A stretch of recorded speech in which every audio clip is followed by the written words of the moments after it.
Good day, Sir Jed, no? Ito yung aparato mo, small MPPT, no? So, hindi ko lang nalagyan ng TV, no? Para ma-testing. Pero ito, testingin natin ng electric fan, 50 watts to. Tanggalin natin dito, no? So, nakakabit to sa aparato ko, yan. 3 kilowatt. So, ito, 1 kilowatt, pure off grid, pure signage inverter, no? Then, MPPT, yan. Nag-harvest na siya, 24 watts. Then, volts, 13.2, battery, yan. Then, ampere, no? So, same yan dito. Nagkakaroon difference pag while using and while charging. Walang problema yun, sir. No? At tumataas yung voltage mo dito sa LVD, ay okay yan. Walang problema. Then, on na rin yung inverter mo. Ano, yan, naka-power. Then, saksakan natin ng electric fan. So, TV electric fan sabay, daytime, walang problema. Maghapon, no? Hanggat may araw. Then, ilaw sa gabi. Hanggang sa malubat ang battery mo. Yun ang pwede magamit, no, sa gabi. Then, lagyan natin marking ito mamaya, no? Solar breaker ng battery, breaker din ng battery papunta sa battery, inverter naman. So meron akong tutorial, panoorin mo dyan sa page natin, no? Then ship ko sa ito maya, then pati shipping receipt bigay ko sa iyo. Then konting tutorial, pagpa-off mo to o aalis ka, no? Wala talagang tao, magtatagal kayo. So patayin mo lang itong electric fan, yan. Tanggalin mo yung mga load katulad sa kuryente ng bahay, no? Pero pwede nga to 24 hours naka-on, walang problema yon.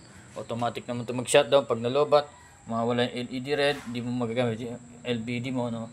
So ang lobat nito is 11.5, no? Mag-shut off ang system, wala kang magagamit na 220 volts. Then reconnection niya is 1.7 plus 11.5 is 13.2. Okay?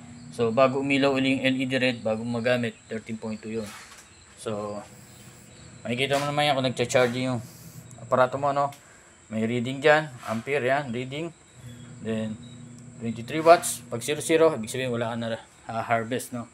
Kailangan mo na solar panel, 200 watts dito, meron akong link, pwede mong orderan. Then battery, meron din akong link, pwedeng orderan. So yun, pag naikabit mo na yung battery mo, sir, no? Yan, naset mo na lahat ng wire, positive to negative.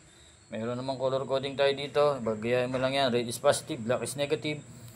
So, yun. Naka-on na lahat yan, no? So, pagpapatayin mo, no? Off yung solar panel. Makikita mo dito magsi-0-0 yung mga reading natin dito. Yan. Then, 0-0 na. So, inverter. So, huli yung battery. Okay. So, pag na-install mo na nga, nalagay mo na yung mga wires. Okay na. Na-check mo na. Double check.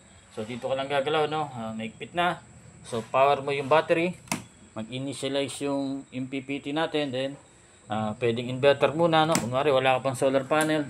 So battery pa lang. So mataas ang battery ko kaya umilaw yung LED red, no? Kapag hindi kasi umilaw LED red, ibig sabihin lower than 30.2 yung battery mo. Kailangan mo i-charge bago umilaw yung LED red.